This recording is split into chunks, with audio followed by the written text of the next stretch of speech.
6 years after my younger brother and my fiancé passed away, I picked out a grave for myself. Before my final visit to their graves, my mother suddenly said, "Miles, you don't have to go this year. The truth is that they never died." I was startled for a moment before the two of them walked right out of my brother's room. My brother Sean put on a teasing smile as he draped an arm around the woman beside him. "I won the bet. I told you my brother would never figure it out. Who's going to be on top tonight, huh, Vera?" My so-called late fiancé, who used to cry whenever she saw me suffer even the slightest grievance, looked at me with open disdain. "He's just too stupid. We've been living next door this entire time, yet he never noticed." It was only then that I realized my mother forbade me from entering Sean's room. Not because it would make her grieve her son again, but because it was directly connected to the house next door. I was truly too foolish. Right up until a month before my death, I was still thinking about visiting their graves. "Why did you do this?"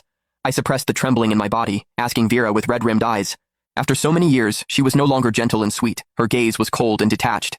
"Miles, it's because you've never been very sensible." My mother frowned at me as well. "For all these years, we were just trying to teach you how to behave, to stop always trying to compete with your brother. Miles, they already have a child. Let go. You'll meet someone better." "I never took anything from Sean," I choked out. "When I was a child, my parents always remembered what Sean liked. I was forced to like the same things just to earn a shred of their care. Yet my mother only bought clothes in his size. No matter how many times I reminded her, my sleeves and pant legs were always too short, leaving me mocked for years. I should have realized it earlier. Miles, they never loved you." Perhaps my expression was too pathetic. The coldness Vera had built around herself wavered for a moment, and she handed me a tissue. "Miles, just focus on the future." I did not take it.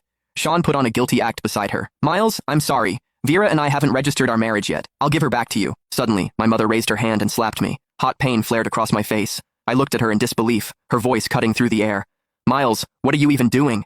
Vera is already pregnant. Do you want that child to be born a disgrace like you?" I froze, my heart stopping. I was the child my mother had before marriage, the tool used to force my father into wedlock, representing nothing but shame. I thought if I studied hard, stayed perfect, and never caused trouble, they might love me. It was only now I understood that their ultimate wish was for me not to exist. Well, it was about to come true. Vera stepped closer, a trace of pity in her eyes. "Miles, we can still be friends. Sean and I will take good care of you." I backed away. "Don't touch me." 6 years of suffocating guilt. Every All Souls Day, I had wept at their graves, apologizing for a tragedy that never happened. Even my parents had helped them stage this performance. I looked at my mother. "The room you said I wasn't allowed to enter because it would be too painful. It connects directly to the house next door, doesn't it?" My mother's eyes flickered, but she nodded stiffly. "So what if it is? We did it so you could let go completely and live your life properly." "Live my life properly?" I let out a cold, sorrowful laugh. "You watched me live in guilt and longing while they lived happily next door. Is that what you call doing something for me?" "Miles, watch your words." My father finally came out of the study, his brows tightly furrowed.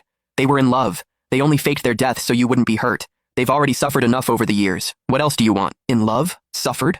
The words pierced straight through my chest. At that moment, a notification popped up on my phone. My cemetery reservation was confirmed. I took off the ring I had recovered years ago from the rescue operation, placed it on the table, and said calmly, "I'm done here." The next day,